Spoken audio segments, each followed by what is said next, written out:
Qué gusto verlos, ver caras conocidas y otras nuevas para mí. Y bueno, algunos ya los he visto, ¿verdad? Pero me da gusto estar con ustedes. La gracia de Dios nos permitió estar aquí. Y bueno, me gustaría que fuéramos abriendo la palabra de Dios, hermanos. El tema que hoy vamos a abordar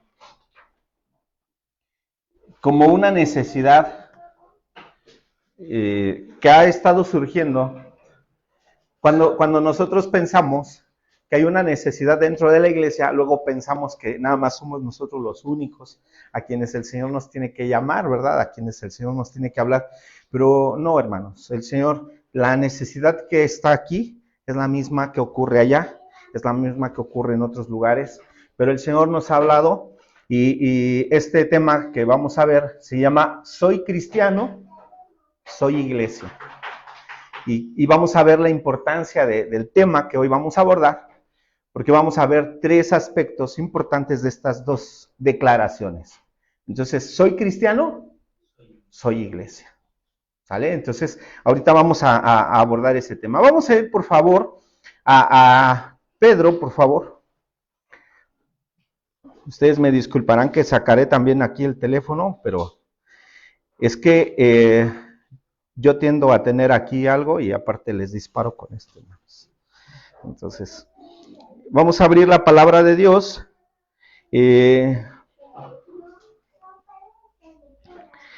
Primera de Pedro, por favor, capítulo 2.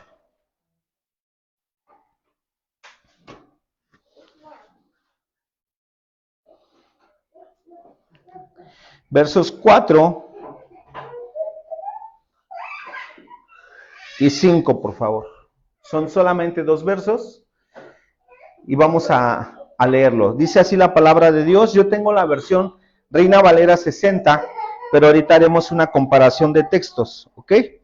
Entonces dice así la palabra de Dios. Acercándoos a él, piedra viva, desechada, ciertamente por los hombres, mas para Dios escogida y preciosa. Vosotros también como piedras vivas, sean edificados o sed edificados como casa espiritual y sacerdocio santo, para ofrecer sacrificios espirituales aceptables a Dios por medio de Jesucristo. ¿Ok? Entonces, tenemos este texto que Pedro describe, y cuando vamos nosotros al contexto del escritor, nos vamos a dar cuenta que el contexto del escritor, pues el escritor era un pescador, no letrado, y pareciera para nosotros como algo así como que, el hermano Pedro, ¿no? Nos deja con estos dos textos tres aspectos muy importantes que nosotros debemos de reflexionar. Y hablando en ese sentido, lo que Pedro hace es darnos una perspectiva filosófica, hermanos, de alto nivel. Fíjese esto que estoy diciendo. O sea, Pedro siendo un pescador, el evangelio revelado a Pedro y lo que él habla a la iglesia, las palabras de Pedro no son muchas. Pedro escribe muy poco a la iglesia, solamente 2 cartas. Y el testimonio que retrata Lucas, pero a través de eso podemos nosotros encontrar una riqueza, hermanos, de pensamiento cristiano que nos lleva hasta el día de hoy a reflexionar de manera profunda sobre esta declaración. Entonces, fíjese bien, vamos a leerlo. Ahora vamos a leer la versión Palabra de Dios para Todos para que veamos lo que nos dice. Acérquense al Señor Jesús, quien es la piedra viva, rechazada por los hombres, pero elegida y de mucho valor ante Dios. Ustedes también son como piedras vivas que Dios utiliza para construir un templo espiritual.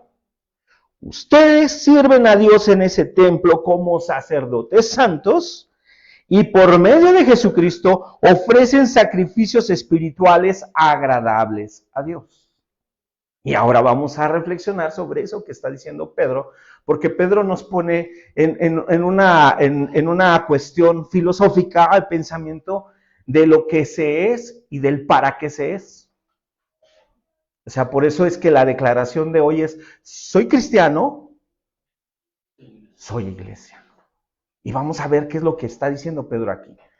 Lo que está diciendo Pedro es que todo aquel que se acerca a Cristo es transformado en una piedra viva. Y cuando estamos nosotros hablando de eso, es que está hablando meramente de una edificación, donde la edificación se hace una piedra sobre otra piedra, una roca sobre otra roca. ¿Qué se hace con las rocas en la construcción? Cuando se construye una pared, los que han trabajado en la albañilería, en la construcción, sabrán que cuando se construye una casa, en la cimentación se ponen rocas. Y se van poniendo rocas, pero estas rocas no son cualquier roca, no agarramos rocas a lo loco y las amontonamos, porque solo haríamos una pila de rocas. Para poder entender cómo se construye, tenemos que agarrar la roca y buscar la forma que tiene, y buscar esa forma que tiene, va a encajar con otra roca. Y le vamos a poner, y la vamos a poner, y vamos a encontrar de qué manera puede apoyar mejor, y si no puede apoyar mejor, le vamos a poner otra de este lado para que apoye y nos dé el chance de ponerle la otra piedra que va encima de esa. Es decir, ninguna roca es igual, ¿o sí? Todas las rocas, ¿qué son? Diferentes en tamaño, en consistencia, en figura, pero son diferentes. Y yo pregunto, ¿cómo es que una piedra tras otra piedra, siendo de diferentes tamaños, de diversas formas, pueden construir un edificio? ¿Sí? ¿Ya se dio cuenta? Bueno, esto es lo que nos dice Pedro. Ustedes son como piedras, pero vivas. Él es la roca viva, la roca principal, pero ustedes están sobre esta roca. Y hay tantos textos que nos pueden ayudar para entender, porque él dice que sacó nuestros pies del lago cenagoso y puso nuestros pies ¿en dónde? ¿Dónde los puso? Sobre la roca. Sí, va entendiendo. Entonces, ¿quién es el que nos va colocando en el lugar donde estamos? ¿Quién cree? El Señor. Ahora de aquí nosotros vamos a entender cómo esto funciona dentro de la declaración que dijimos. Yo soy cristiano, sí, soy, ¿qué? Iglesia. ¿Por qué soy cristiano? ¿Por qué soy iglesia? De aquí vienen estas preguntas, porque vamos a entender, en lo que en filosofía le conocen como ontología, epistemología, nos van a llevar hasta el final para establecer una regla, lo que le llaman axioma. Parece algo así como que, ¿de qué nos está hablando el pastor? Bueno, lo van a entender porque esas preguntas se tienen que hacer de esta manera y se clasifican de esa forma y nos llevan siempre a algo inquebrantable, una ley inquebrantable.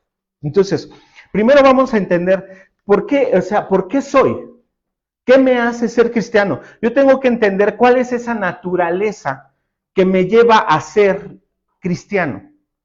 Y eso es algo muy importante. Yo creo que todos aquí hemos tomado mínimamente un poco de entendimiento sobre la salvación. Sabemos que el Señor nos rescató por gracia. Eso ya lo entendemos, ¿verdad? ¿Sí lo entendió? El Señor, ¿por qué le rescató? ¿Porque es muy guapo? ¿Porque trae corbata? ¿O por qué? ¿Por qué lo rescató? ¿Porque es muy talentoso y toca? ¿Por qué lo rescató el Señor? Por pura gracia. Entonces, entendemos que cuando el Señor nos rescató por gracia, esa parte, gracias hermano, cuando entendemos que el Señor nos rescató por gracia, fíjese, nos sacó y nos apartó, y en ese momento que Él nos tomó y nos apartó, Él dice, mío eres tú, ¿verdad? Y te pone un sello con su nombre, con su espíritu, y Él te aparta. En ese momento, tú fuiste redimido, fuiste lavado, fuiste limpiado. En ese momento, cuando te entiendes que Él te lavó y Él te limpió, tú dices, soy de Cristo, ¿o no? Cuando tú llevas el sello de su propiedad, es cuando tú dices, soy hijo de Dios. Camino detrás del Señor, por lo tanto me llaman cristiano. Entonces, esa es una identidad que Él te da. Viene la naturaleza. Esa naturaleza del ser cristiano, ¿quién te la otorgó? ¿El hermano Cermeño? ¿El hermano Julio? ¿El pastor Eliseo te dijo que tú eres cristiano? Porque si te lo dijo el pastor, tienes un serio problema. ¿Quién te tiene que dar testimonio a tu corazón? El Espíritu mismo, ¿qué dice? Da testimonio ¿a quién? A nuestro espíritu, ¿qué qué? que somos hijos de Dios. Y si hijos, también herederos. Fíjense que ese texto tan hermoso nos proporciona algo importante. Ontos, identidad. La palabra ontos, etimológicamente, tiene que ver con ente, entidad, identidad. Entonces, Él nos proporciona una identidad, mas a todos los que le recibieron, a los que creen en su nombre, les dio potestad de... Ah, perfecto. Entonces tú fuiste hecho hijo de Dios en una naturaleza no provenida de ti ni de tu deseo, ni del deseo de nadie más, sino del deseo mismo de Dios que Él te llamó y te rescató y Él te limpió. Entonces, en esa naturaleza que Él te otorga, Él te hace parte de la edificación. Fíjate, ¿quién te hizo parte de la edificación? El Señor. Eres edificado como una piedra puesta sobre otra piedra. Lo que hemos estado viendo en las predicaciones anteriores es que soy parte de ¿qué? ¿Y qué iglesia? Porque va en un orden de jerarquía. Primero eres unido a ¿qué iglesia? A la iglesia del Señor, al cuerpo en general de Cristo. Pero esta iglesia, ojo, esta iglesia, al ser un cuerpo tan enorme, lleva unas reglas, por eso es la parte axiomática, son reglas inquebrantables. La primera es que el cuerpo de Cristo es tan grande que no puede ser contada. Por eso le dice el Señor a Abraham, haré de tu descendencia una gran nación, que no será contada, será como la arena del mar, como las estrellas del cielo, así de grande será esa descendencia. ¿Está hablando de quién? De nosotros, la iglesia. Y fíjate esa promesa que en realidad pareciera que se le está diciendo a Abraham y no, se le está diciendo al que venía de los lomos de Abraham. Entonces, hasta allá está la profundidad. Entonces, esa regla que Dios mismo dicta es que la iglesia no puede ser contenida en un solo lugar. Híjole, hermanos. Y eso nos lleva a pensar. Entonces, ¿en dónde está la iglesia del Señor? La iglesia del Señor está en todas partes, en todos los lugares del mundo donde el evangelio es predicado y es creído. Hasta allá llega la iglesia. Entonces, no hay un propietario más que el único que es la cabeza. ¿Quién es? ¿Te das cuenta? Entonces, en ese entender, es el entender por qué, la naturaleza del por qué soy cristiano me lleva a entender que soy iglesia, soy parte de ese cuerpo, de esa edificación, de la cual Cristo mismo con sus manos edificó y puso y colocó y fundamentó sobre sí mismo y me hace pertenecer a esa iglesia a la cual no puede estar contenida en un solo lugar. Entonces, cuando hablamos de la iglesia local, hablamos solamente de una pequeña parte de toda esa gran iglesia. ¿Sí me explico? Entonces, la iglesia que está aquí es una pequeña partecita, hermano. Ahorita que cantábamos este canto de exaltar al Cordero de Gloria. Qué hermoso canto. Imagínate ese canto, un día será cantado. A lo mejor no específicamente ese canto, pero un día cantaremos un cántico, toda la iglesia, cantaremos un cántico que dice, digno es el Cordero porque Él fue inmolado y con su sangre nos redimió y nos rescató, ¿sí o no? Entonces, ese día cuando esté reunida toda la iglesia, esa es la esperanza del creyente. Entonces, ahí nos daremos cuenta del gran tamaño que tiene la iglesia del Señor. Y te voy a decir algo sorprendente. Ahí estará el ladrón que estaba al lado del maestro. No se bautizó él. No alcanzó a dar testimonio. No participó en la cena del Señor. Ni siquiera le quitó el Señor el dolor en la cruz. Él va a estar ahí cantando junto a nosotros. Ahí estarán otros más quemados en la hoguera. Estarán otros como Cipriano de Valera, que era un monje católico y que él, por empezar la traducción al español de la escritura, fue perseguido por su misma iglesia y condenado. Ahí encontraremos hermanos metodistas, presbiterianos, encontraremos hermanos de otras denominaciones pentecostales. Sorpréndete, carismáticos, que son parte del cuerpo de Cristo porque fueron hechos miembros. ¿Por qué? ¿Por qué crees? Porque al igual que tú, ellos también recibieron algo que se llama gracia. Entonces ellos también fueron hechos salvos. ¿Por qué? Por gracia. Dice Gálatas, no por obras. Para que nadie, ¿qué? Para que nadie se sienta como que así, es que yo como soy reformado, hermano, yo sí soy salvo, hermano. ¿No? ¿Te imaginas eso? Entonces, te vas dando cuenta de esa naturaleza. Las siguientes, y esa esencia que se tiene como iglesia, esa esencia, porque la iglesia desprende un olor, ¿sabías? Al igual que los perfumes. La iglesia desprende un aroma. Abre la escritura en Apocalipsis, por favor. Apocalipsis,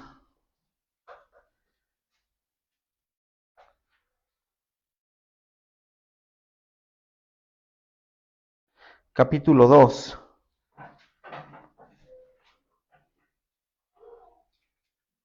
Verso 8.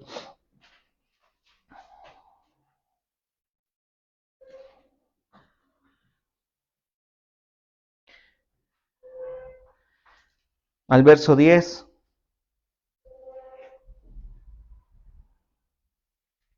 Así al verso 10. Dice, escribe al ángel de la iglesia en Esmirna.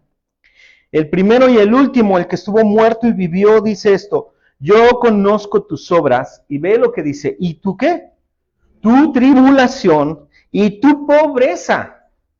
Pero todavía pone entre paréntesis, eres rico. Y la blasfemia de los que se dicen ser judíos y no lo son, sino son sinagoga de Satanás.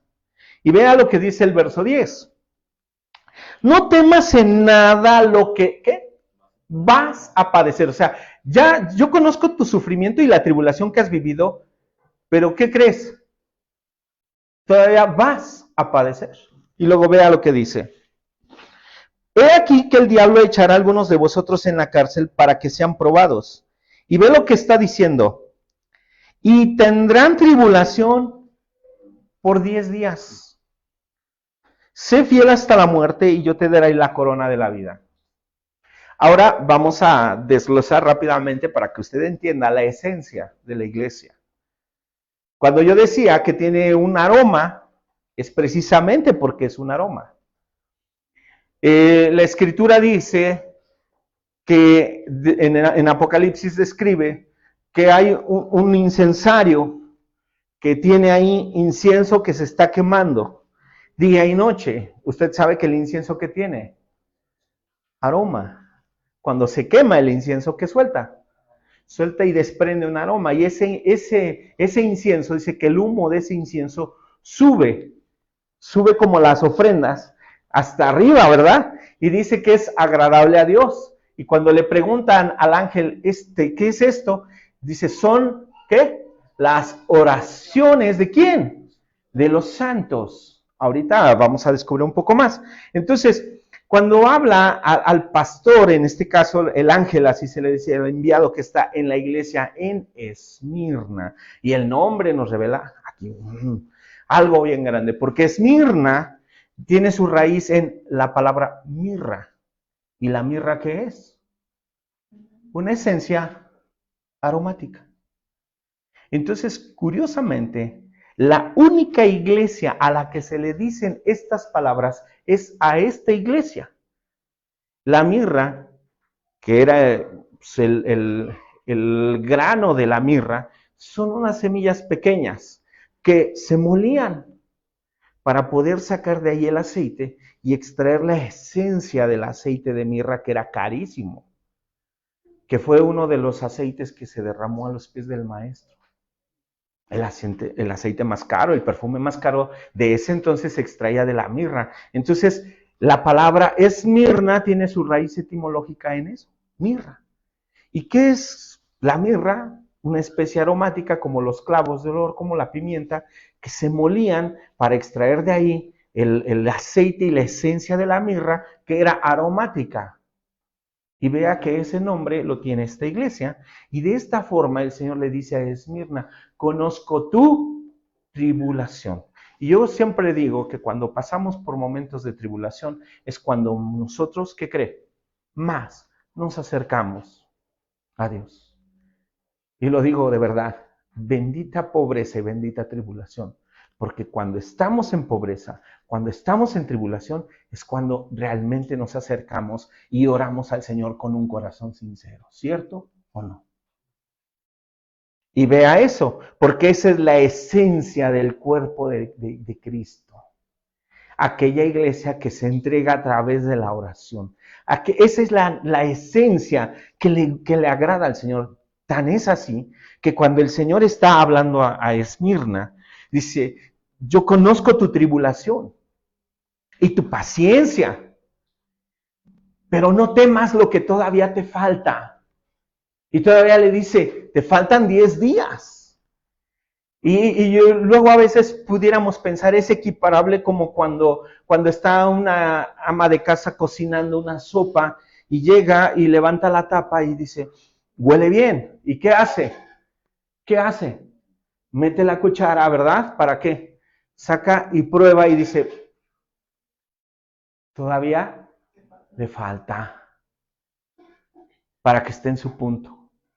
Ah, pues así es como el Señor ve la esencia de Esmirna, se asoma al sufrimiento y huele, le llega el aroma y dice, conozco tu pobreza, tu tribulación, pero qué agradable es. Pero ¿sabes algo? Te falta un poquito más. Esa es la esencia del creyente, porque cuando el creyente está pasando por momentos difíciles, el creyente, ¿sabes qué tendemos a hacer? Doblamos nuestras rodillas y decimos, Señor, en este momento yo no puedo soportar esto que me está pasando. En este momento, Señor, no puedo, ayúdame.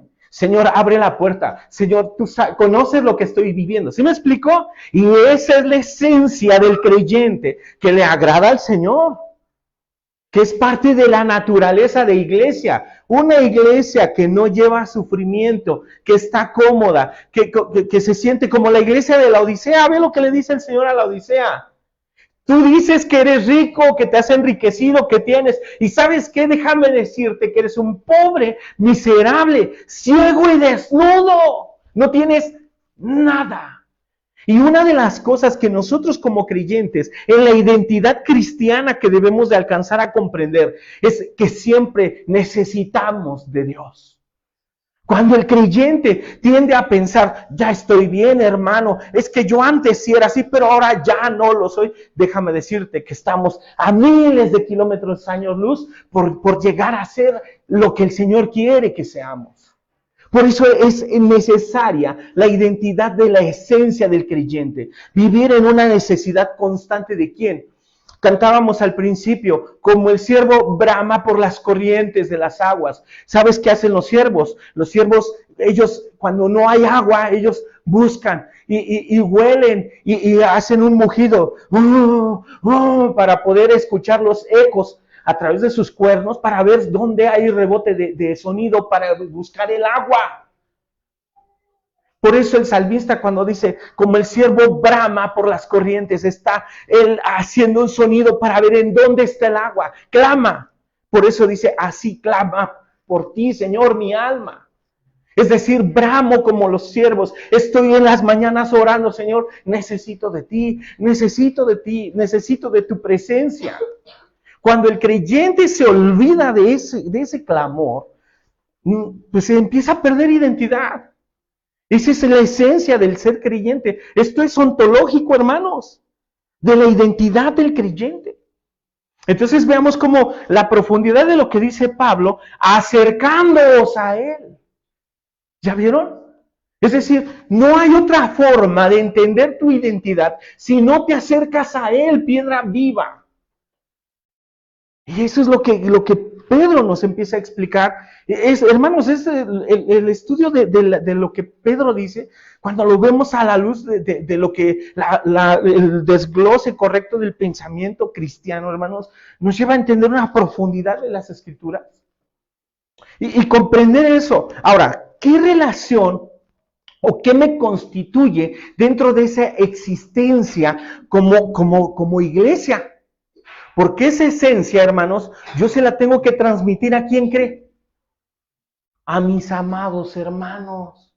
Es decir, usted ahorita está siendo contagiado de la experiencia y de la esencia que yo he descubierto a través de esto. ¿Sí me está explicando? Usted lo está siendo contagiado porque es transmisible. Es decir, esto que encontramos de identidad, se lo tenemos como obligación que transmitir ¿a quién? A la iglesia, hermanos.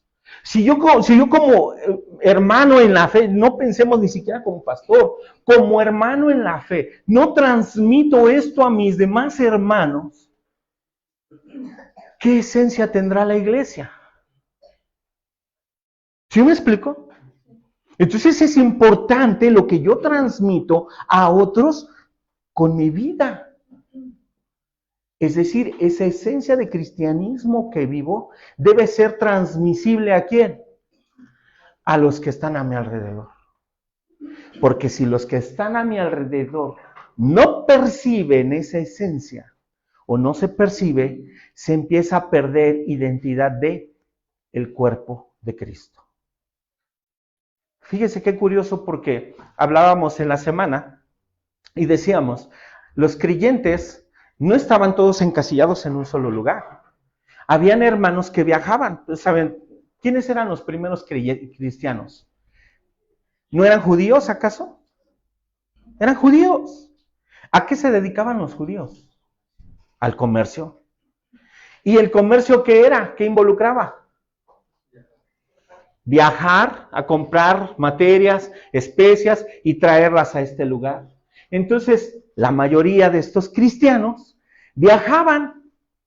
Por eso también se extendió el evangelio en toda Asia, porque era todo el lugar de comercio que en ese momento se tenían. Entonces llegaba un hermano de Éfeso, llegaba a Corinto, y entonces decía, híjole, tengo que estar aquí 3 días en Corinto. ¿En dónde me voy a hospedar? Igual que ahorita, haga de cuenta, la delincuencia no crea que ha disminuido porque entró el cabecita de algodón. No, hermanos, la delincuencia siempre se ha dado en todas partes. Entonces, ¿qué hacían los creyentes de aquel entonces? ¿Sabe a quiénes buscaban? A otros hermanos que estaban en ese lugar. Llegaban, se acercaban, decían, yo también soy cristiano, vengo de la iglesia de Éfeso. Entonces, ¿saben qué hacían los hermanos? Cuando veían que venía un hermano que de Corinto, estaban ellos en Corinto y veían un hermano que venía de Éfeso, ¿qué creen que hacían? Lo recibían, vengas hermano, comía con ellos, los hospedaban, y entonces esto lo van a encontrar ustedes en la historia de la iglesia. Entonces fíjese, esa identidad que este hermano traía como iglesia, él veía que en Corinto la iglesia tenía una forma de edificación. Y este hermano cuando viajaba y después de ahí se iba a otra parte de Asia, llegaba y decía, es que también los hermanos de Corinto hacen esto, o también los hermanos de Éfeso están haciendo. Y era como se actualizaban las noticias, hermano. Entonces podemos nosotros entender cómo esa esencia se transmitía de un lugar a otro. Entonces nuestra vida, en el hecho de ser creyente, transmite esencia a los demás. También trae una relación y práctica cristiana en la vida diaria, cotidiana. Es decir, yo no puedo ser nada más creyente de púlpito o creyente de banca, sino que mi cristianismo debe de trascender más allá de mi hogar, más allá. Por eso es que el cristiano tiene que entender esto, que la identidad es en donde quiera. Pensemos así. ¿Cuántos de aquí todavía tienen vivos a sus papás o a sus mamás? Bueno, yo pregunto, ¿eso qué le hace sentir? ¿Que usted es? ¿Usted quién es? Es un hijo o una hija, ¿verdad? Y yo le pregunto, ¿cuándo dejará usted de ser hijo de su papá o hijo de su mamá? Y si usted entra a la escuela, ahí dejó de ser hijo. Sigue siendo hijo, ¿no? O hija. Y si sale de la escuela y se mete a trabajar, ahí dejó de ser hijo. No, ¿verdad? No dejamos de ser hijos de nuestros papás, porque eso es una identidad. Lo mismo sucede en la fe. No podemos nosotros dejar de ser cristianos en el trabajo. No puedo dejar de ser cristiano en mi casa. No puedo dejar de ser cristiano en el taller, en la calle, cuando voy manejando. No puedo dejar de ser cristiano nunca. ¿Sí se da cuenta? Entonces mi cristianismo tiene que trascender desde lo más profundo de mi ser. ¿Hasta dónde? Hasta lo último donde el Señor me lleve. Esa identidad cristiana es precisamente la identidad que se transmite ahora, ¿a quién cree? A la iglesia. Si nosotros como iglesia pensamos que soy iglesia nada más cuando me reúno, hermanos, tengo un serio problema aquí. Yo soy iglesia, soy cristiano, soy iglesia. Donde quiera que yo vaya, va. ¿Y quién más? La iglesia. Dese cuenta de eso. O sea, soy cristiano, soy iglesia. Donde quiera que yo voy, soy cristiano. Y por eso, donde quiera que yo voy, va la iglesia también. Es un axioma indesprendible y eso dice algo muy grande. Segunda regla, la iglesia no solamente no puede ser contenida en un lugar, tampoco puede ser frenada por el hombre. Trasciende más allá. Es decir, que para ser iglesia tengo que reunirme aquí con el hermano Miguel Cermeño nada más los domingos de 10 a 2. Agua si es de 6 de la tarde a 9 de la noche. Ahí ya no es iglesia. ¿Sí me entiende o no me entiende? Yo no puedo ponerle un límite a la iglesia. ¿Por qué? Porque si hoy en la tarde terminó la reunión, ya todos se fueron, pero, hermana, ¿cómo se llama? Lili. ¿Y su esposo? Ramón. Lili y Ramón dicen, oye, Miguel, ¿puedes venir a la casa? Te invito a comer. Y entonces va el hermano Miguel a su casa y llegan y ve una guitarra. Oye, hermano, cántate unos cantos. Pues órale, y se ponen los tres a cantar al Señor. ¿Qué está sucediendo en ese momento? La iglesia, ¿qué está haciendo? Está adorando y alabando al Señor. Por eso la iglesia no puede ser detenida, ni retenida, ni controlada. ¿Por qué? Porque si en la tarde me encuentro al hermano, vente hermano, te invito a un refresco, vente, vamos, y vamos caminando, oye, fíjate que tengo un problema, hermano, vamos a orar, aquí en la calle, hermano, y nos abrazamos y empezamos a orar, y en ese momento mi hermano empieza a sentir que Dios está hablando a su corazón, y yo siento abrazarlo, y en ese momento estamos derramando nuestro corazón en la esquina. ¿Sabes qué está pasando ahí en ese momento? La iglesia está reunida.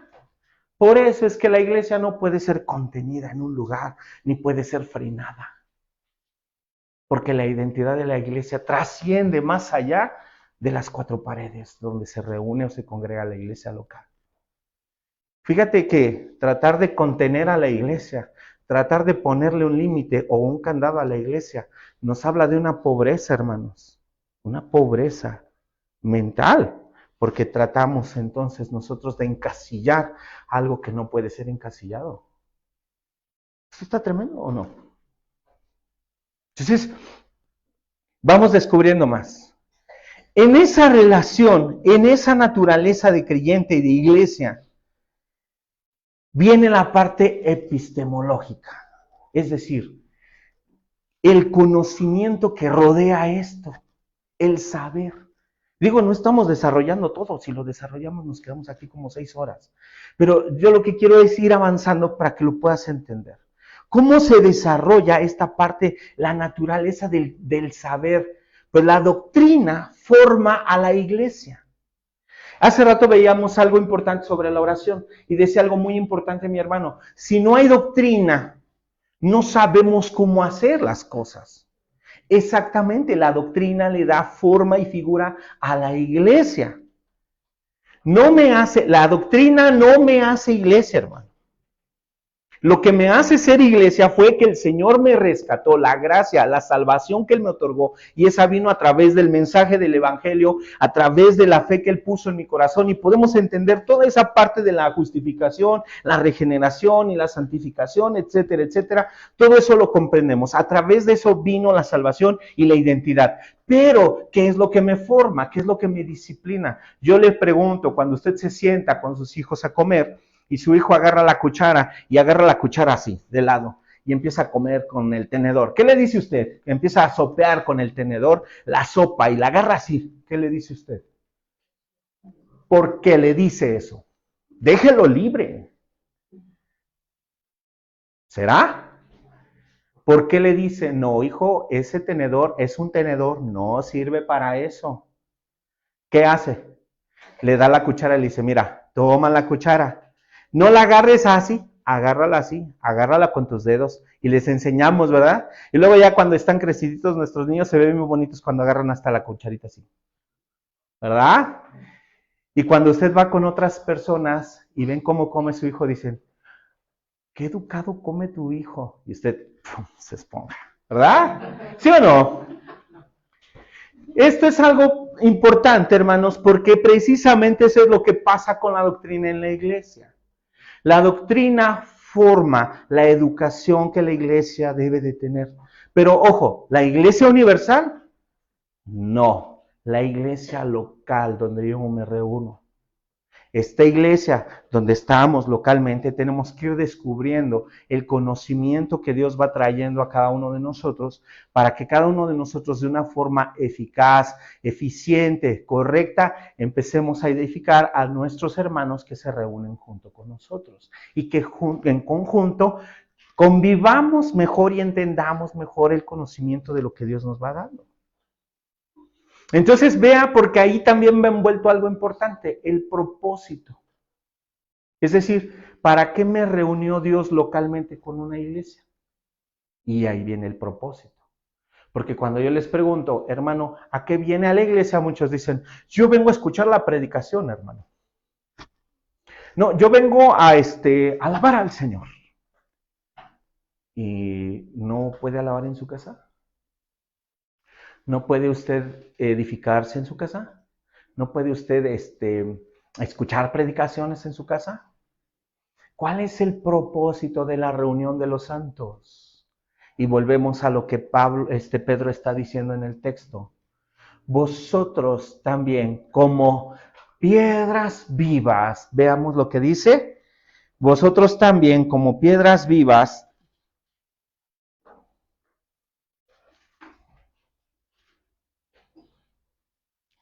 sean edificados como casa espiritual. Es decir, usted viene aquí a edificar ¿a quién? A los demás. Su vida tiene un propósito y es edificar a los demás. Cuando la vida de uno deja de ser edificante a los demás, ya no estoy construyendo la iglesia del Señor. ¿Cómo? Perdón, pastor, ¿qué dijo? Que cuando la vida de un creyente, entiendas esto que estoy diciendo, cuando la vida del creyente, no hablo de todos, no estoy haciendo así, estoy haciendo hacia acá. Cuando la vida de un creyente deja de edificar, en ese momento, amados hermanos, se ha perdido todo propósito. ¿Sí me entendió? ¿Les abrimos?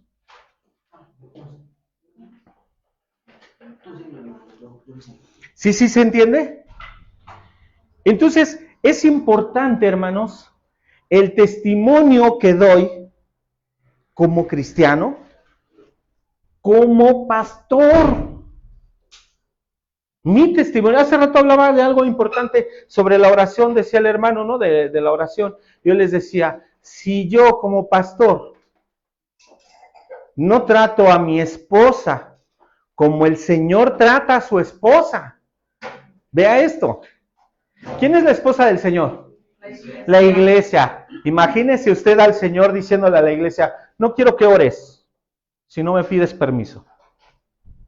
¿Se imagina eso? Imagínese eso. Que le diga el pastor a su esposa, entonces no quiero que hables si no te doy permiso. ¿Se imaginan eso? Así trata el Señor a su esposa, ¿no? Pues no, hermanos. Y si esto, hermanos, no está edificando a la iglesia en ese momento, se pierde el propósito. Cada uno de nosotros, y empezamos por, ayer hablábamos de eso, empezamos por nosotros los pastores, porque nosotros los pastores somos la figura de lo que debe de ser en la iglesia. Es decir, cuando se dice cristiano, ¿quién viene a su cabeza? Y le voy a decir algo importante. La mayoría de las personas mundanas, cuando usted le dice, no, ven, mira, yo soy cristiano, ven a la iglesia, cuando uno le dice, soy cristiano, ¿qué imagen viene a la persona que no conoce a Cristo? ¿Sabe qué dice? Para ser como fulano, ¿sí o no? ¿Sabe por qué pasa eso? Porque esto se ha dejado de enseñar, hermanos. Que soy cristiano en todas partes, no nada más en mi casa. Que soy cristiano también en el trabajo, que soy cristiano donde quiera que vaya. Se nos olvida eso. Y por causa de eso el testimonio del Señor ha sido vituperado. Y por eso cuando la gente le decimos cristiano, la primera impresión que trae a su mente son los malos testimonios. Entonces, cuando nosotros decimos cristiano, aquí en la iglesia, la figura primordial que debe de venir a su cabeza debe de ser la del hermano que está al frente. La del varón que está sirviendo. ¿Sí me explico? Cuando digan cristiano, como mi hermano Julio, como mi hermano Miguel, como mi hermano Ramón. ¿Sí me explico? Que cuando digan cristiano, Braulio, como Braulio, como Braulio. ¿Sí me explicó? Esa debe de ser la imagen que debe de venir a la cabeza de las personas cuando digan cristiano. Como el hermano Eliseo. Esa es la imagen que se debe de transmitir. ¿Sí me explico? Entonces, ¿qué sucede cuando esta imagen no se transmite, hermanos? Se pierde el sentido, se pierde el propósito. Entonces, ojo, la regla general que se desprende de eso es que cuando la iglesia pierde, la iglesia local, no la iglesia del Señor, sino que cuando la iglesia local pierde sentido, entonces no se le puede llamar iglesia. Es decir, los hermanos no han dejado de ser iglesia. Pero cuando la reunión de los congregantes localmente ha perdido el sentido de lo que debe funcionar una iglesia local y ha perdido el rumbo, entonces en ese momento, por regla, hermanos, eso no se le puede llamar iglesia.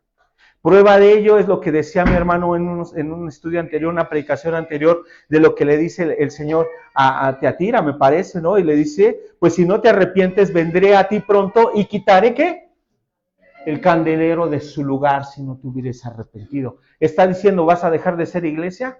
No, está diciendo, voy a quitar a todos los que forman parte de mi iglesia, de ese lugar en general, y lo voy a quitar, les voy a arrancar el propósito de ser una iglesia local. ¿Está tremendo o no? Hermanos, esto es importante.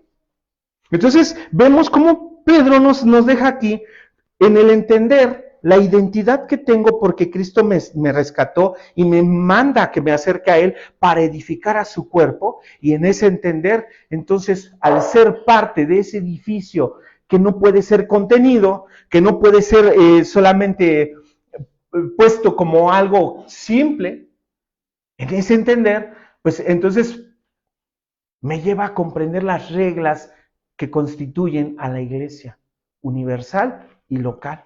¿Sí lo va entendiendo ahora?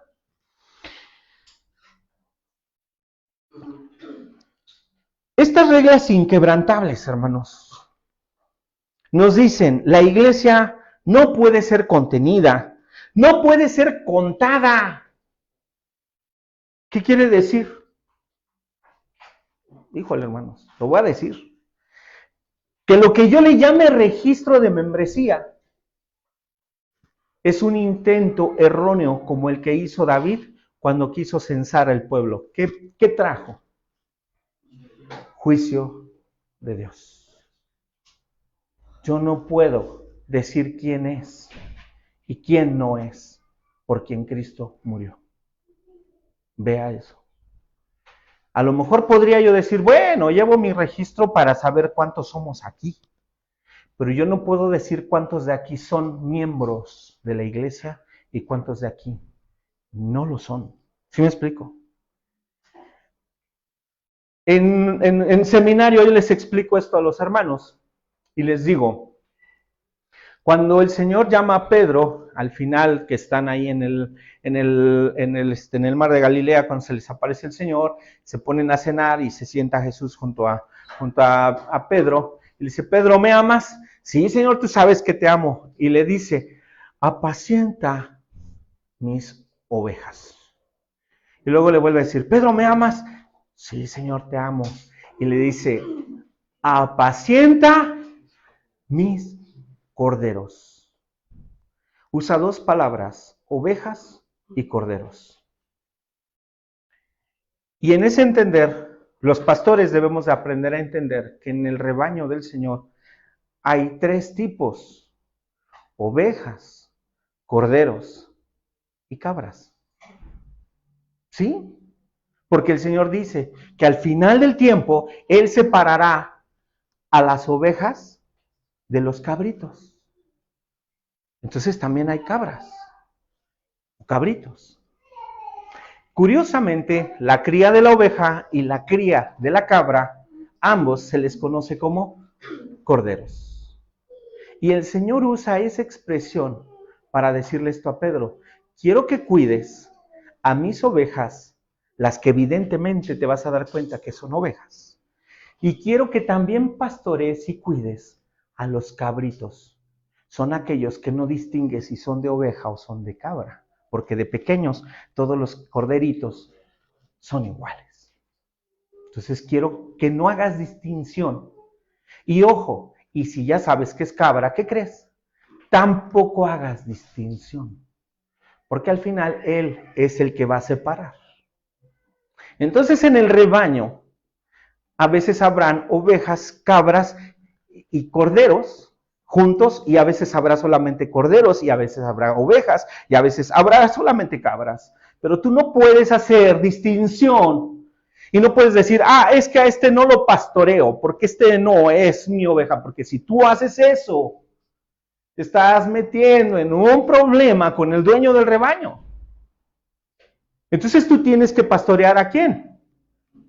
A todos.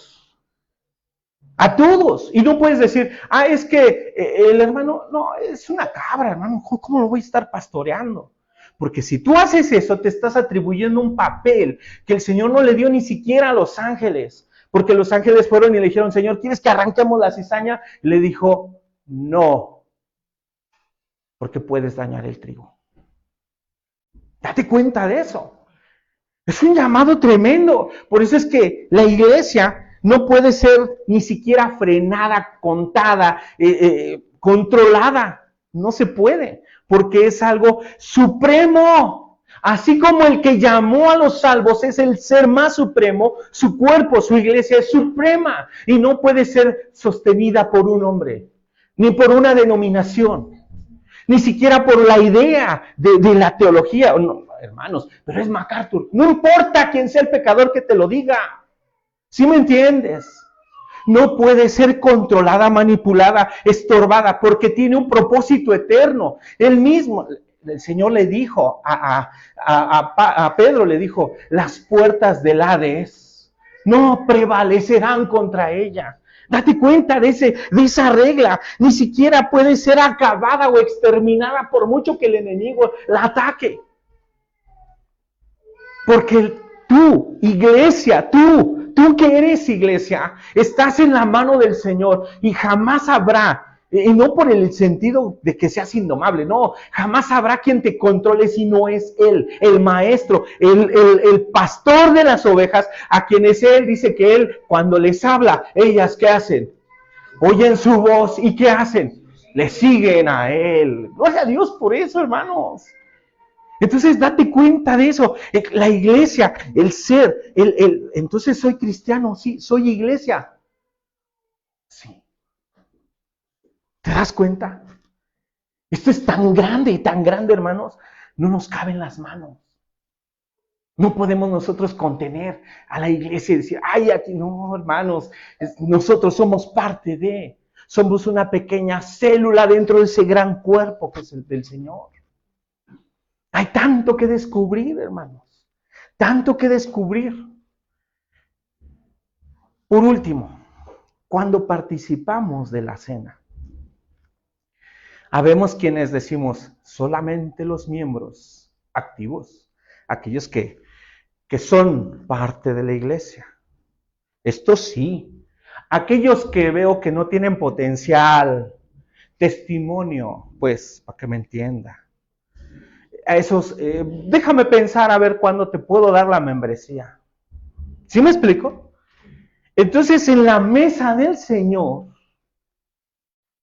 híjole, hermanos, en la mesa del Señor, aquella noche, cuando el Señor fue entregado, antes de tomar el pan y decir, este es mi cuerpo que por vosotros es partido, el Señor hace algo.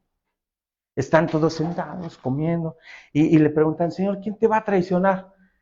Y Él dice, el que moja su pan en mi plato. Y la costumbre judía es que en el primer tiempo, que la mesa era de 4 tiempos, en el primer tiempo se tomaba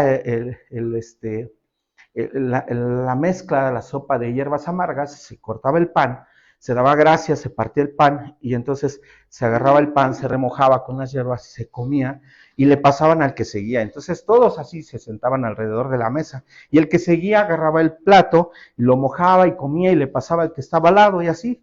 Todos comían del pan y del plato, y ese plato se decía, era mi pan y mi plato, porque yo era el que presidía. Entonces, cuando Jesús preside y le dicen, ¿quién? Aquel que moja su pan en mi plato, ¿ya lo entendieron?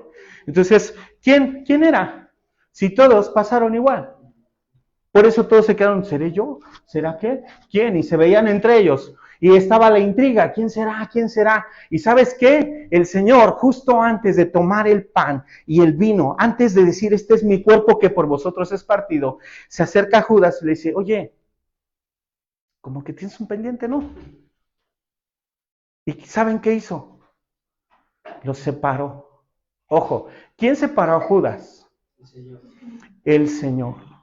¿Quién es el único que determina quién puede y no participar? Ah, ya lo están entendiendo. El dueño del cuerpo. Él sabe quiénes no son su cuerpo, por eso es lo que él hace. Primero saca a Judas y después dice, ahora sí que ya salieron. Dice, bueno, ahora sí que ya se fueron los pájaros que estaban en el alambre. Agarra el pan y dice, este es mi cuerpo que por vosotros, los que son mi iglesia, es partido. Y esta es mi sangre que por ustedes, los que son mi iglesia, los que yo tengo aquí. ¿Se da cuenta? Entonces, en la mesa del Señor, hermanos, igual nosotros como pastores, si yo agarro y digo, nada más los que son de miembros, hermanos, los miembros, por favor, pasen de este lado a la mesa, hacemos una reunión especial el día jueves para los miembros de la iglesia, los que no son miembros, por favor, pueden venir y observar. ¿Sabe qué estamos haciendo, hermanos? Al hacer esa distinción, nos estamos metiendo en un problema muy grave y muy serio con el dueño de la iglesia. Yo le decía a mi hermano, imagínese esto. Le decía a mi hermano Julio, imagínate que te vas a casar, está tu esposa arreglada y me encargas, me dices, hermano, te encargo a mi esposa, ahorita regreso. Y él sale, y en lo que el hermano va y viene, yo agarro y llego y le meto mano a la hermana.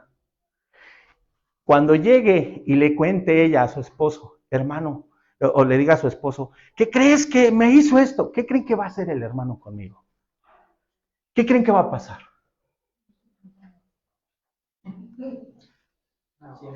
¿Qué me harías, hermano? ¿Qué me harías si cuando llegas y tu esposa te dice, el hermano me metió mano, se pasó de listo? ¿Qué me harías, hermano? ¿Qué me harías? O más bien, ¿qué no me harías? ¿Cierto o no?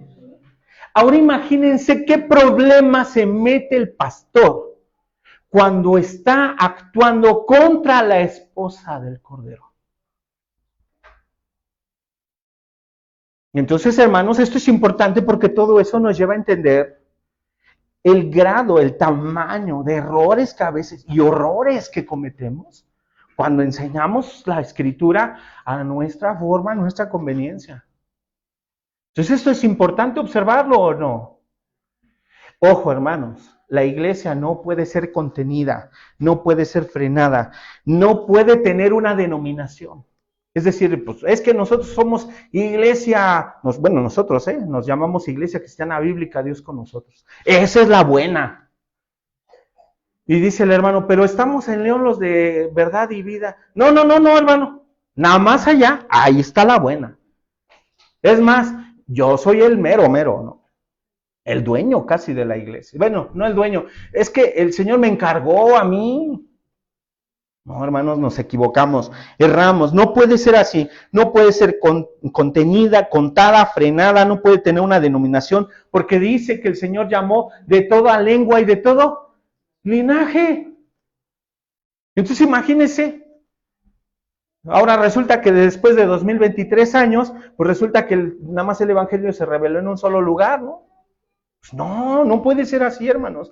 Por eso es importante que nosotros vayamos desarrollando todo esto y lo vayamos comprendiendo. Por último, entonces decíamos, sobre la participación de la mesa.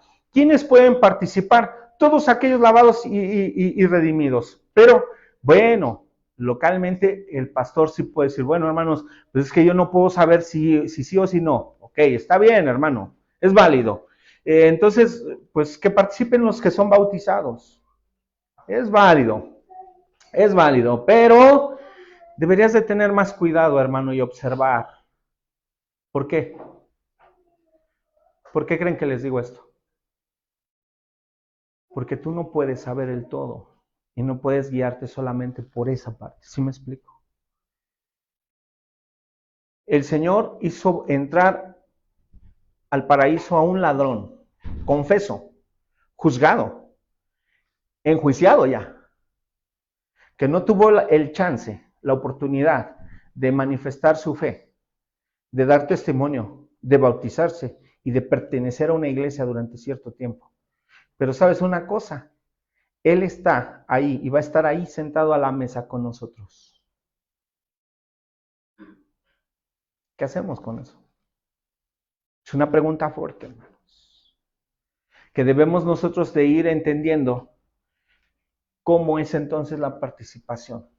Por eso Pablo dice que cada uno debe de discernir el cuerpo de Cristo.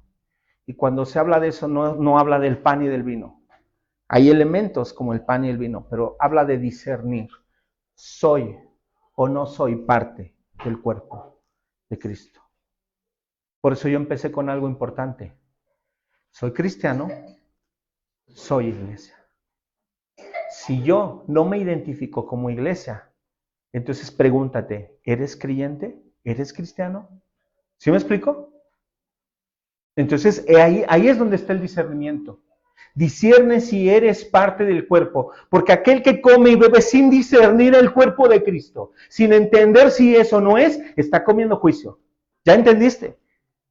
Y esa es la parte importante, que entonces viene el gobierno de la iglesia. El gobierno de la iglesia es a través de la Escritura a la conciencia del creyente. A través de la Escritura. Es decir, la Escritura va a gobernar al creyente a través de su conciencia. El Espíritu mismo da testimonio ¿a quién? A mi espíritu. Si sois guiados por el Espíritu, dice el Señor. Ahí en su palabra lo dice. Pero solamente si sois guiados. ¿Y cómo me voy a dar cuenta? Fruto. Fruto, decía mi hermano Miguel. El fruto del Espíritu. Tan importante el fruto del Espíritu en el creyente. Por eso el Señor mismo nos dice, por el fruto es que son conocidos, ¿no? Imagínense entonces, podríamos ser como la higuera que tuvo muchas hojas, y cuando se acercó el Señor a buscar, ¿qué buscaba? ¿Hojas? No, el Señor buscaba algo importante, fruto que satisfaciera su necesidad. El Señor se acerca a nosotros como iglesia y ¿sabes qué hace? El Señor mete su mano entre todas las hojas para buscar fruto abundante. Y el apóstol Pablo también dice esto, que debemos de estar entregados a la oración, entregados al Espíritu en una búsqueda constante para que no seamos sin fruto. ¿Se da cuenta? Entonces es una vida de oración, de espiritualidad en la que yo busque a través de la Escritura ser guiado por su palabra. Claro, vengo, me edifico con mis hermanos porque es parte inherente de lo que soy. Entonces todo esto me va a llevar a vivir una vida de fruto. Yo les explico esto en la básica a los hermanos. El fruto tiene 3 aspectos, ¿verdad? Gálatas 5 nos provee del fruto, más el fruto del Espíritu es amor, gozo, paz. Esas primeras 3 es una fase, ¿verdad? Y luego, paciencia, benignidad y bondad, esa es otra fase. Y fe, templanza y mansedumbre, que es otra fase. ¿Por qué lo divido en 3 fases? Vea, esto es importante. Las primeras 3 hablan de algo personal que usted va a sentir dentro de sí mismo y nadie más va a saber más que usted. Usted sabe cuando hizo la sopa con amor o sin amor, ¿cierto o no? Resulta que mi hermano Ramón se molesta con su esposa, están enojados. Y entonces el hermano Ramón agarra y dice, ¿qué crees? Llevo al pastor Eliseo para que coma con nosotros. Y la hermana está enojada con su esposo y está ahí haciendo la salsa y dice, ¡ay! Y le avienta los chiles. Bueno, tenía que traer al pastor justo ahorita que estoy bien atareada. Y lo hace hasta con coraje, ¿no? Pero llega el pastor, hermano, ¿cómo está? Siéntese, ¿no? Y pone la salsa y el hermano agarra la salsa y, ¡ay, hermana! Lo hizo con amor, ¿verdad? Y la hermana, sí, hermano. ¿Sí me explicó o no me explicó? ¿Quién sabe cuando las cosas se hacen con amor? Solamente yo lo sé. Nadie más lo sabe. Hay 2 personas. Solamente él sabe cuando es con amor. ¿Verdad? ¿Quién conoce la paz sino solamente aquel que la recibe? ¿Verdad? ¿Quién sabe cuál es el motivo del gozo sino aquel por el que vibra su corazón? Por eso es que el amor, el gozo y la paz es un fruto que solamente es medible en mi persona. El hermano no puede medir el gozo que tengo, ni puede medir el amor que tengo, ni puede medir la paz que hay en mi corazón. Para eso existen las otras 3 que siguen. Pero lo que él sí puede ver es si hay bondad en mí, si hay benignidad en mí, ¿verdad? ¿Cuál es la otra? Y la paciencia que tengo. Él sí lo puede medir. Él sí puede decir, no, el hermano creo que le hace falta un poco de paciencia, ¿verdad? Entonces esas 3 son medibles por todos los demás. Fíjese que estas 3 medibles, que es la bondad, la benignidad se refiere a que cuando hacemos algo lo hacemos con el fin de producir un bien. Eso es benignidad, ¿no? O sea, esa parte es importante. Es decir, cuando decimos las cosas lo hacemos con el fin de producir un bien. Entonces, eso es benignidad. Bondad es que pues, soy bondadoso. Y paciente es que pues, muestro paciencia. Esas son medibles por todos los demás. Y las últimas 3 son medibles sola, única y exclusivamente por Dios. Porque ni yo mismo puedo saber cuánta fidelidad hay en mí, sino por Dios, que es el que me mete a prueba para saber si le soy fiel a Él o no.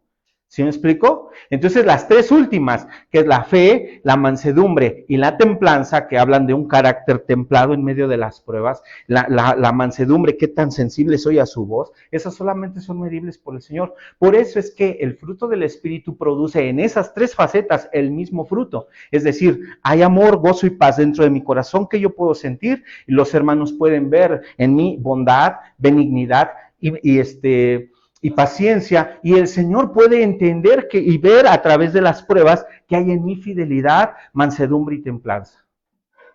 Y ese es el fruto del cual estamos hablando que toda la iglesia debe aprender a dar. ¿Se da cuenta?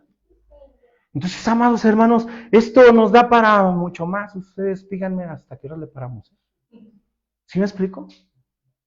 O sea, hermanos, entender la forma ontológica, epistemológica y axiomática de la iglesia y del ser creyente nos lleva a comprender muchísimo, hermanos, muchísimo, muchísimo. Ahora yo le pregunto, ahora que usted ha entendido todo esto, ¿cuál es el objetivo de todo esto? ¿A qué nos lleva todo esto? Porque todo esto debe de tener un objetivo, ¿o no? El primero es evidente, edificarnos, pero sobre todo que usted sepa, si usted no sabe el propósito que Dios le ha dado como iglesia, usted va a andar dando vueltas como los hebreos en el desierto. 40 años dando vueltas en círculos. Y de repente decían a Moisés, oye Moisés, creo que ese es el monte Sinaí, ¿no? Sí, tú sigue caminando, pero es que ya pasamos aquí con 40 veces, Moy. Síguele caminando, ¿no? ¿Sí me explico? Y no que fuera malo, sino que Moisés estaba esperando la dirección de Dios. Él sabía a dónde iban, pero él estaba esperando la dirección de Dios. ¿Sabe quiénes eran los que no sabían a dónde iban? Por eso el pueblo empezaba a renegar. Otra vez aquí, Moisés. Oh, no inventes, Moisés. Pues sí sabes a dónde vamos o no sabes. Pues claro que lo sabía, pero él no los podía meter así porque el Señor le dijo, no, tú sigue caminando hasta que yo te diga cuándo. Eso es lo tremendo, hermanos. Y a veces nos llega a pasar en la iglesia, porque pensamos, y se los digo, de verdad, como congregantes, ya a mí me pasó, yo fui congregante también y fui hermano de banca durante más de tanto tiempo, ¿no? Y durante ese tiempo, pues yo decía, pues el hermano siempre nos trae dando vueltas, ¿no? ¿Por qué? Pues porque yo no entendía el propósito. Cuando yo lo entendí, dije, ya entendí por qué da vueltas el hermano, porque él está esperando la orden del Señor a moverse. Y yo no lo entendía. Entonces, usted tiene que aprender a entender el propósito. Dios lo tiene, a veces dando vueltas, ¿sabe hasta cuándo? Hasta que pase el examen que le puso. Porque así es el Señor. Nos pone el examen. No se preocupe si lo reprueba. Con el Señor siempre hay la oportunidad de volver a presentar. Y si no lo pasa, no se preocupe. El Señor dice, no te preocupes, te voy a dar 5 meses de respiro y otra vez ahí te va el examen. Hasta que lo pases. Porque lo que el Señor quiere hacer con nosotros, ¿sabe qué es? Formarnos a su carácter, formarnos al carácter de Cristo. Ay, Señor, pero es que otra vez me tocó esta misma situación. Pues es que todavía no lo superas. Todavía no pasas. Cuando entiendas el examen y cuando sepas, ya entendí, Señor, estás tratando conmigo. Sí, pues ya, es más fácil, ¿no? Entonces así es esto, hermanos. Cuando la iglesia no entiende el propósito, pues da vueltas así, en círculos. Y no entiende el propósito, se desespera y dice, pues ¿hasta cuándo? ¿Por qué, Señor? ¿Por qué? Pero cuando entendemos el propósito, hermanos, entonces todo esto toma sentido. Fuimos puestos aquí a escuchar esto para que entendamos a dónde vamos y para que sepamos el propósito por el que estamos reunidos. Estamos reunidos para edificar el cuerpo de Cristo, para dar testimonio de Cristo a las demás personas que no conocen del Señor.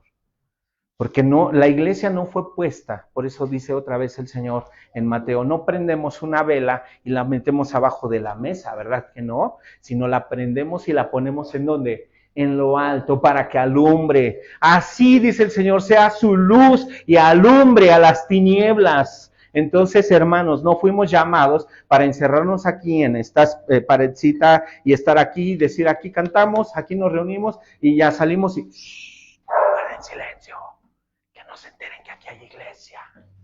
¿Sí me entienden? No, no fuimos llamados a eso. Fuimos llamados aquí, venimos aquí, nos edificamos, pero nuestro trabajo ¿en dónde está? Afuera, predicarle a los que no conocen del Señor. Predicarles a aquellos que están perdidos. Ir y predicar el Evangelio, dice el Señor. Entonces, ese es nuestro propósito. Claro, venimos aquí, entendemos todo esto, ¿para qué? Para salir y dar testimonio allá afuera. Pero si yo creo que nada más el Señor me llamó para estar aquí y jugarle aquí, hacerle al cuento aquí, hermanos, estamos equivocados. Entonces nuestro propósito no se encierra aquí. Nuestro propósito es supremo, es brillar la luz de Cristo.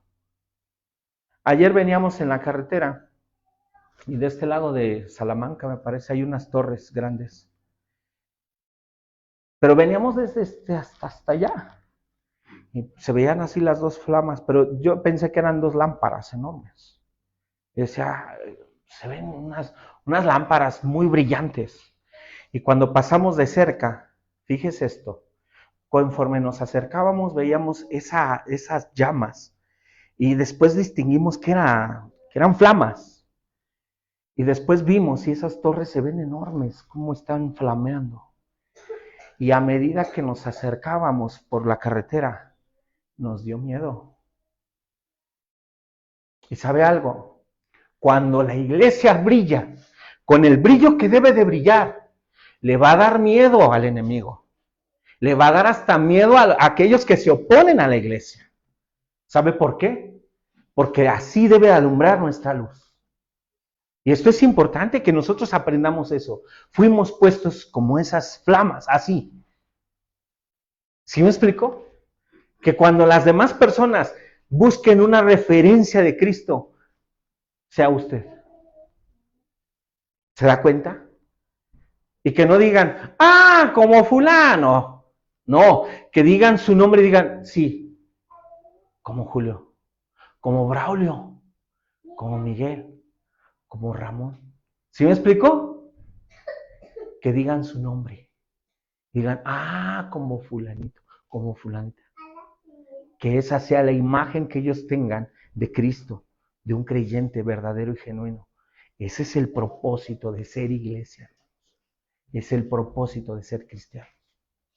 Vamos a orar. Señor, te damos gracias por tu palabra. Gracias por este tiempo que nos permitiste. Sobre todo la reflexión y el estudio de este texto que nos regala Pedro y que inspirado en el Espíritu nos dice y nos insta a buscar de ti, Señor, a acercarnos a ti, ya que tú eres la piedra viva y tú eres quien nos dignificas, quienes nos hiciste piedras vivas para ser edificados, puestos nuestros pies sobre ti, Señor. Edificados sobre la roca inamovible, inconmovible y eterna, la cual eres tú. Y si tú eres eterno y nuestro fundamento es eterno, Señor, nuestro propósito, nuestra vida, nuestro propósito y lo que hacemos, Señor, es eterno. Y no es para esta tierra, Señor, sino es para siempre. Es para ser llamados a la eternidad en ti, Señor. Por eso es que el día de hoy, Señor, hoy nuestro corazón se goza en esta parte y ponemos, Señor, nuestra disposición a tu palabra y nosotros decimos, Señor, sí, yo quiero ser creyente, yo quiero ser cristiano y quiero ser parte de esta iglesia y quiero seguir el propósito que la iglesia tiene, Señor, y dar testimonio, el testimonio que la iglesia debe dar a la tierra. Señor, quiero ser sal a esta tierra, quiero ser luz a la tierra, quiero brillar tu evangelio y quiero hablar tu palabra y quiero vivir un testimonio verdadero y genuino para tu honra, para tu gloria, Señor, para que tú seas exaltado y las demás personas vean y teman tu nombre, Señor. Y teman a la luz que alumbra, no a nosotros. Teman a la luz que brilla, Señor, que eres tú, brillando tu evangelio a través de nosotros. En el nombre de Jesús, Señor, te damos gracias. Amén, Señor. Amén.